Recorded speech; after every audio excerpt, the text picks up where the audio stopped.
Graphics में जो दिखेगा, जैसे हम कोई डिस्प्ले चालू किए, उसमें एक पिक्चर आ रही है, कोई नाम आ रहा है, तो ये क्या हुआ, ग्राफिक्स हुआ। और वो ग्राफिक्स लाने के लिए किसकी आवश्यकता है, डाटा की। इसकी डाटा की, जब डाटा मिलेगा तभी वो ड्रॉ करेगा ना, है ना। तो ये जो डाटा है, तो डाटा की 10 लाइनें रहती है। ये देखो सीपीयू से ये जो निकल रही है, आरआर करके लिखा है, ये जुड़े रजिस्टर है, यानी एक कपलर रजिस्टर बोलते हैं। कौन से रजिस्टर, कपलर रजिस्टर। वो एक ही रजिस्टर दिखेगा, लेकिन इसमें दो एक ही जैसे, एक ही समान वैल्यू के रजिस्टर लगे रहते हैं, ठीक है। अब ये रजिस्टर से होते हुए सीपीयू से जो डाटा की लाइनें जाती है, ठीक है। अब डाटा पॉजिटिव, डाटा नेगेटिव, ठीक है। Data positive, data negative, data positive, data negative, ठीक है। ऐसे कितने लाइन रहते हैं, 4। और जो दो लाइनें रहती है, वो रहती है क्लॉक माइनस और क्लॉक पॉजिटिव। तो ये क्लॉक क्या है, वो सिग्नल है, ठीक है। उसी सिग्नल से सिग्नल भी जाते हैं, और जो डाटा है वो डाटा इसी 10 लाइन से जाते हैं। आई बात समझ रहे हैं, ठीक है। ये सभी डिस्प्ले कनेक्टर के कुछ साइड में लगे रहते हैं कपलर रजिस्टर, ठीक है, या सीपीयू के आजू बाजू में भी रहते हैं। अब देखो ये डाटा डिस्प्ले कनेक्टर को मिला। अब जैसे ही हम मोबाइल चालू करते हैं, तो ये जो सीपीयू है, ये सीपीयू ये जितने भी आईसीयां दिख रहे हैं, सभी आईसी को इनपुट सिग्नल भेजता है। क्या भेजता है, इनपुट सिग्नल, कि अभी मोबाइल चालू हुआ तो आप भी चालू हो जाइए। इसके लिए इनपुट सिग्नल, अब लाइट आईसी पे इनपुट वोल्टेज कितना आता है, इनपुट सिग्नल में 1.8। तो ये सीपीयू लाइट आईसी को एक सिग्नल भेजेगी, तू अपने वोल्टेज रिलीज कर, ठीक है। तो ये लाइट आईसी कितने वोल्टेज रिलीज करती है, फिर 25 वोल्ट। ये 25 वोल्ट कहाँ आती है, कनेक्टर पे आती है, और कनेक्टर पे हमारा डिस्प्ले लगा है ना। अब डिस्प्ले के पत्ते के थ्रू वो जो लाइट लगी है नीचे में लाइट लगी है, उसमें 25 वोल्ट मिलता है, ठीक है। पत्ते के थ्रू कहाँ आता है वोल्टेज, लाइट, ठीक है, एलईडी। तब एलईडी हमारी चालू होती है। उसके साथ साथ जितने भी है, पीएमआईसी से 1.8 वोल्टेज मिलते हैं, और पीएमएस 2.8 वोल्टेज, ठीक है। ये रेगुलेटेड वोल्टेज है, ठीक है, यानी 1.8 वोल्टेज कनेक्टर पे आते हैं, डिस्प्ले कनेक्टर पे। इसका नाम है बी रेगुलेट। क्या नाम है, बी रेगुलेट। और दूसरा है पीएमएस 2.8 वोल्टेज। पीएमएस कौन है, पीएमएस 2.8, यानी पावर मैनेजमेंट सप्लाई 2.8 वोल्टेज, ऐसा इसका अर्थ होता है, ठीक है। तो ये वोल्टेज पीएमआईसी से मिलनी चाहिए डिस्प्ले को, ठीक है। उसके बाद मेन क्या है, जो ग्राफिक्स बनता है, ग्राफिक्स यानी जो डिस्प्ले चालू होने के लिए इंपॉर्टेंट वोल्टेज कौन से, ग्राफिक्स आईसी, ठीक है। इसमें 2 वोल्टेज आते हैं ग्राफिक आईसी से, कौन से, VSN, यानी वोल्टेज सप्लाई नेगेटिव। इसका अर्थ क्या होता है, वोल्टेज सप्लाई नेगेटिव 5 वोल्ट। जब हम मल्टीमीटर से इस लाइन को चेक करेंगे तो इसमें वोल्टेज 5 मिलेगा, लेकिन माइनस दिखाएगा। यस सर, समझ में आ रहा है, यानी वोल्टेज सप्लाई नेगेटिव 5 वोल्टेज मिलना चाहिए। और VSP का अर्थ क्या हुआ, वोल्टेज सप्लाई पॉजिटिव, ठीक है। ये 5 वोल्टेज हमें प्लस में मिलना चाहिए। ये 2 वोल्टेज कंटिन्यू मिल रहे हैं, तो आपके इसमें डिस्प्ले आ जाएगा, ठीक है। उसके साथ और डिस्प्ले को चालू करने के लिए पीएमआईसी कितने वोल्टेज देती है, VPH। ये सप्लाई होता है VPH, ठीक है। 3.7 से लेके 4.2 वोल्टेज तक डिस्प्ले कनेक्टर को सप्लाई देता है, तभी हमारा डिस्प्ले चालू होता है। अब देखो इसमें हमारे डाटा की लाइनें हैं 10, ठीक है। उसमें 2 और रीसेट पॉजिटिव, रीसेट निगेटिव, ये लाइन इसीलिए होती है कि जो डाटा जो आता है ना डिस्प्ले पे, जो भी डाटा आता है, ठीक है, उसको रिसीट करने के लिए, यानी वो हटा के दूसरा लाने के लिए ये लाइनें होती है, ठीक है। डिस्प्ले पे देखते हो अभी एक ऐप्स खोले, अब उसको बंद करना, दूसरा खोलना है, उसको रीसेट करना पड़ेगा ना, तो ये कौन करती है, सीपीयू करती है, ये सिग्नल भेजती है। कौन सा, रीसेट पॉजिटिव 1.8 वोल्टेज और रीसेट निगेटिव 1.8 वोल्टेज। ये रीसेट की लाइनें में दिक्कत आई तो क्या होगा, आपके डिस्प्ले पे डबल डिस्प्ले दिखाई देगा। कभी देखिए आपने, इस पे एक ऐप्स दिखा, फिर भी और ऐप्स छप गया उसमें दिख रहा है, दूसरा भी दिख रहा है, तीसरा भी दिख रहा है, वो रीसेट नहीं हो रहा है, ठीक है। एक भी दिख रहा है, उसके ऊपर भी दूसरा डिस्प्ले दिख रहा है, ठीक है, और उसके ऊपर भी तीसरा दिख रहा है। ऐसे किसी के साथ हुआ क्या?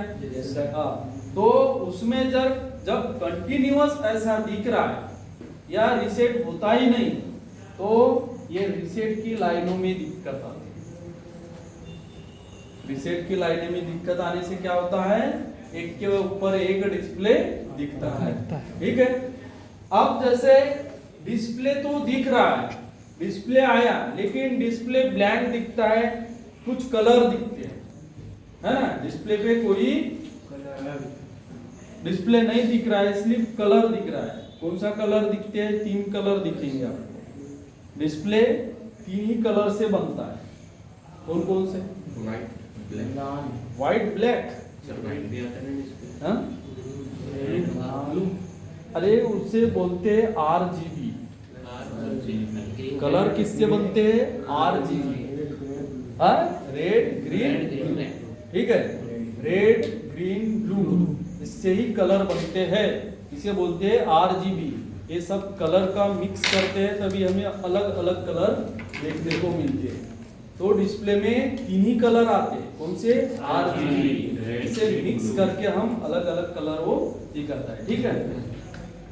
तो हमारे डिस्प्ले पे कुछ डिस्प्ले नहीं सो रहा है, लेकिन लाइट आ रही है, ठीक है। क्या आ रही है? लाइट आ रही है, कलर आ रहे हैं। खाली क्या आ रहे हैं? लाइट आ रही है और कलर। तो किसमें दिक्कत है? डाटा की लाइन में। किसमें दिक्कत आ रही है? डाटा की लाइनों में। ये डाटा करेक्टली डिस्प्ले को नहीं मिल रहा है, इसकी वजह से डिस्प्ले खाली कलर दिखा रहा है। आई बात समझ में? हाँ। और VSP 5 वोल्टेज, VSN 5 वोल्टेज, ये ग्राफिक्स IC को नहीं मिले तो भी कलर आते हैं। आई बात समझ में? सिर्फ कलर ही आएंगे, आपके ग्राफिक्स कुछ नहीं आएगा, ठीक है। तो हमें ये VSN और VSP 5 वोल्टेज ये हमें डिस्प्ले कनेक्टर पे चेक करना है। उसके बाद और एक लाइन CPU से आती है, उसका नाम है LCD टेस्ट। क्या है? LCD test. जब भी LCD कभी पानी में जाने से खराब होती है, ठीक है, पानी में मोबाइल चला गया, ठीक है, अब ये क्या करेगी? डिस्प्ले को शॉर्ट कर देगी, ठीक है। जितने भी ये डिस्प्ले की लाइनें हैं क्या करेगी? शॉर्ट करेगी। तो ये जो LCD टेस्ट की जो लाइन है, ये लाइन पहले CPU चेक करती है कि डिस्प्ले में कोई फॉल्ट तो नहीं। प्रोजेक्टर क्या करती है? अरे ये लाइन का क्या अर्थ है? कौन सा काम है? डिस्प्ले को क्या करती है? देखती है, चेक करती है, ठीक है। डिस्प्ले टूटा तो नहीं, डिस्प्ले शॉर्ट तो नहीं, ठीक है। अब ये जो सिग्नल भेजती है CPU डिस्प्ले में चेक होता है और रिटर्न आता है CPU के पास, ठीक है। अब इसका अर्थ कोई डिस्प्ले में खराबी नहीं है, तभी बाकी के जितने भी वोल्टेज है, डाटा और वोल्टेज रिलीज होते हैं। है बात समझ में? पहले CPU क्या करती है? LCD को टेस्ट करती है, डिस्प्ले को टेस्ट करती है। अब ये डिस्प्ले को टेस्ट नहीं किया और डिस्प्ले शॉर्ट रहा और इसने वोल्टेज रिलीज कर लिया, तो क्या होगा? अरे ये IC खराब हो सकती है ना? Yes sir. अरे हो सकती है क्या नहीं? डिस्प्ले शॉर्ट है, अब डिस्प्ले शॉर्ट है, एलईडी शॉर्ट है आपकी, और ये लाइट आईसी अपने 25 वोल्ट भेज दिए लाइट की तरफ, तो क्या होगा, आगे में शॉर्ट है और ये वोल्टेज जा रहे हैं, तो क्या हो गए, वोल्टेज भी शॉर्ट होगी कि नहीं। फिर ये वोल्टेज आईसी से जुड़े हैं, तो आईसी भी शॉर्ट हो सकती है। तो इसके लिए क्या करती है, पहले सीपीयू तो एलसीडी को टेस्ट करती है, उसके बाद फिर बाकी के वोल्टेज रिलीज करती है, तभी आपके डिस्प्ले दिखने लगता है या डिस्प्ले पे ग्राफिक्स आता है।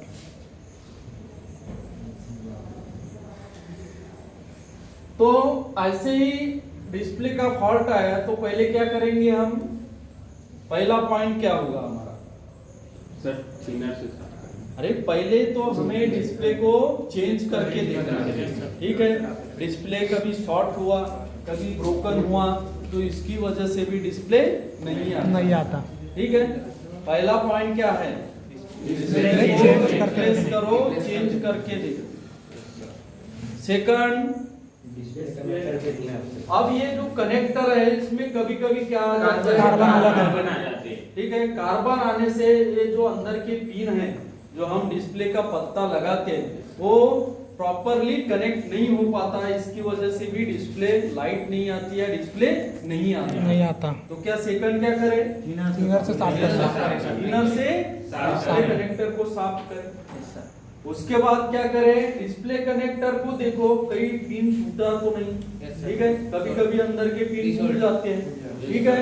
कभी जो इसके पिन पीसीबी पे लगे हैं वो शोल्डर हट जाता है, कभी कभी कार्बन की वजह से क्या होता है, शोल्डर हट जाता है, तो क्या करें हम, इसको रिशोल्ड करें। क्या करें, रिशोल्ड करें। थिनर से क्लीन करना है, उसके बाद रिशोल्ड करना है बात समझ में। Yes sir.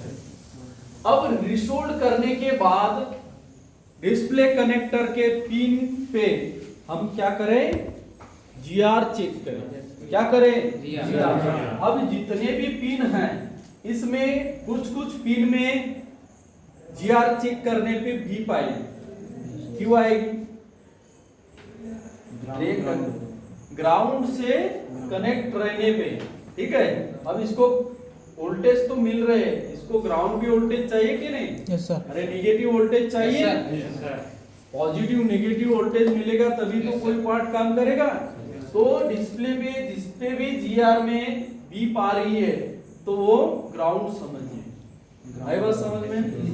अब इसमें 4-5 लाइनें ग्राउंड रहती हैं, उसके बाद फिर सभी लाइनों पे जीआर आएगी। क्या आएगी, जीआर आएगी, जीआर आएगी। वो जीआर कितना आएगी, 300 से लेके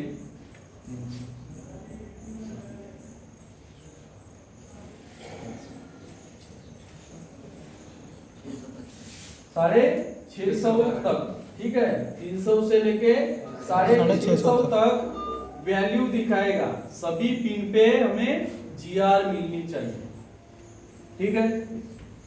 उसके बाद क्या चेक करेंगे, जीआर मिल रही है तो फिर वोल्टेज चेक करना। जीआर के बाद क्या चेक करना है, मोबाइल को ऑन करो। ऑन करने के बाद जितने भी ये वोल्टेज है, मेन वोल्टेज हम 5 वोल्टेज प्लस और निगेटिव वोल्टेज चेक करना है पहले। कौन कौन से वोल्टेज, 5 माइनस 5 प्लस, ठीक है।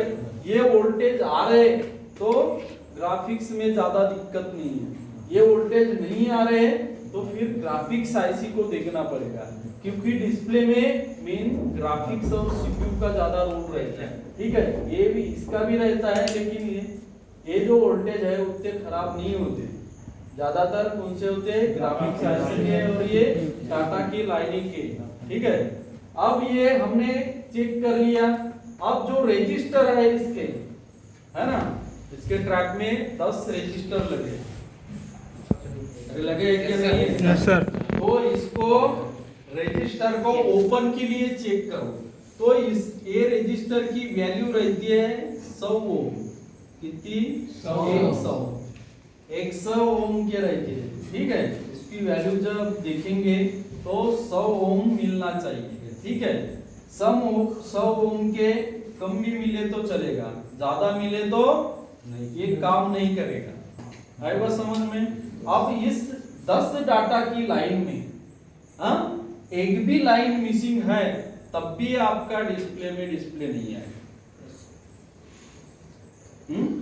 तो ये लाइनें में, सभी लाइनों में हमें क्या मिलना चाहिए? जीआर मिलना चाहिए। कब जीआर चेक करोगे? डिस्प्ले निकाल के जीआर चेक करना है। और वोल्टेज कब चेक करना है? डिस्प्ले लगा के मोबाइल ऑन करके यहाँ पे सभी जगह पे वोल्टेज चेक करना है। ठीक है। अब जितने भी डाटा की लाइनें हैं, डाटा की लाइनों में वोल्टेज नहीं आता। समझ में आ रही है? जितने भी डाटा की लाइन है इसमें वोल्टेज नहीं आता। ठीक है। हमें कैसे चेक करना है? इसमें सिर्फ जीआर चेक कर सकते हैं। अब डाटा को, ये डाटा आ रहे हैं क्या नहीं, ये चेक करने के लिए कौन सी मशीन आती है? कौन सी मशीन आती है? सिग्नल चेक करने के लिए कौन सी मशीन यूज होती है? हाँ, ऑसिलोस्कोप। कौन सी? ऑसिलोस्कोप। तो ऑसिलोस्कोप से हम ये सिग्नल आ रहे हैं क्या नहीं, डाटा आ रहे हैं क्या नहीं, ये हम चेक कर सकते हैं। मल्टीमीटर से चेक नहीं कर सकते क्योंकि इसमें वोल्टेज नहीं आता, इसमें सिग्नल और सिग्नल आते हैं। Yes sir. डाटा यानी सिग्नल ही हुए, तो सिग्नल आते हैं और सिग्नल में वोल्टेज नहीं रहेगा। एक तो वोल्टेज मिनिमम रहेगी 0.06, ठीक है। इतना कम वोल्टेज मल्टीमीटर में शो नहीं होगा। ठीक है जी सर। तो ये डाटा के सभी लाइनें की जीआर चेक करना है। तो रीसेट पॉजिटिव, रीसेट निगेटिव की जीआर चेक करनी है। एलसीडी टेस्ट की जीआर चेक करनी। ठीक है। जीआर चेक कर लिए, उसके बाद एलसीडी लगा के हम मोबाइल ऑन करके पूरा वोल्टेज चेक करना है, जितने भी वोल्टेज मिल रहे हैं। ठीक है। तो कौन से पॉइंट पे कितना वोल्टेज मिलेगा ये एक्यूरेट पता करने के लिए हम किसका सहारा लेंगे? सर्किट डायग्राम का। किसका सहारा लेंगे? Circuit diagram. हमारे पास ऑनलाइन सर्किट डायग्राम परचेस करना पड़ता है। ठीक है। ऐसे मोबाइल में एक नाम है बोर्नियो स्कीमेटिक डायग्राम। कौन सा? Borneo schematic diagram. ठीक है। ये डायग्राम जो टूल आती है, ये क्या आती है? टूल्स, सॉफ्टवेयर टूल है ये। ठीक है। अब जैसे मान के चलो आपके पास जियो का ये MI 9A है। ठीक है। कौन सा? Example MI 9A। अब इसका डिस्प्ले में कुछ प्रॉब्लम है। ठीक है। हम जो यूनिवर्सल प्रॉब्लम सॉल्यूशन लिख के दिए उसके अनुसार आप चेक कर सकते हो। उससे भी एडवांस चेक करना है। ठीक है। एडवांस चेक करना है तो स्कीमेटिक डायग्राम हम वो टूल परचेस करना पड़ेगा। उसके बाद उसमें अपना मोबाइल का नंबर डालो, मॉडल नंबर डालो, और उसमें अलग अलग सॉल्यूशन दिए रहेंगे। ठीक है। स्पीकर के अलग, माइक के अलग, चार्जर के अलग, रिंगर के अलग, उसमें डिस्प्ले के अलग। ठीक है। सभी फॉल्ट उसमें और सॉल्यूशन दिए रहेंगे। ठीक है। और उसके सर्किट डायग्राम, ये एलसीडी टेस्ट का कौन सा पॉइंट है, ग्राफिक्स आईसी का उसमें कौन से पॉइंट है। ठीक है। उसी पॉइंट को हमें उतने वोल्टेज चेक करने हैं। तो इसमें जो स्कीमेटिक डायग्राम है ये इंपॉर्टेंट टूल है। इसके बिना मोबाइल अधूरा है। ठीक है। जो रिपेयरिंग है वो अधूरी सी लगती है क्योंकि हम वहां तक जा नहीं सकते। ठीक है। हमने कनेक्टर तो देख लिया, हमारे पास सर्किट डायग्राम नहीं रहेगा तो हम कनेक्टर तक जाएंगे। हम ऐसे ही हर पिन को लगा लगा के वोल्टेज चेक कर सकते हैं, उसके ऊपर चेक कर सकते हैं क्या नहीं।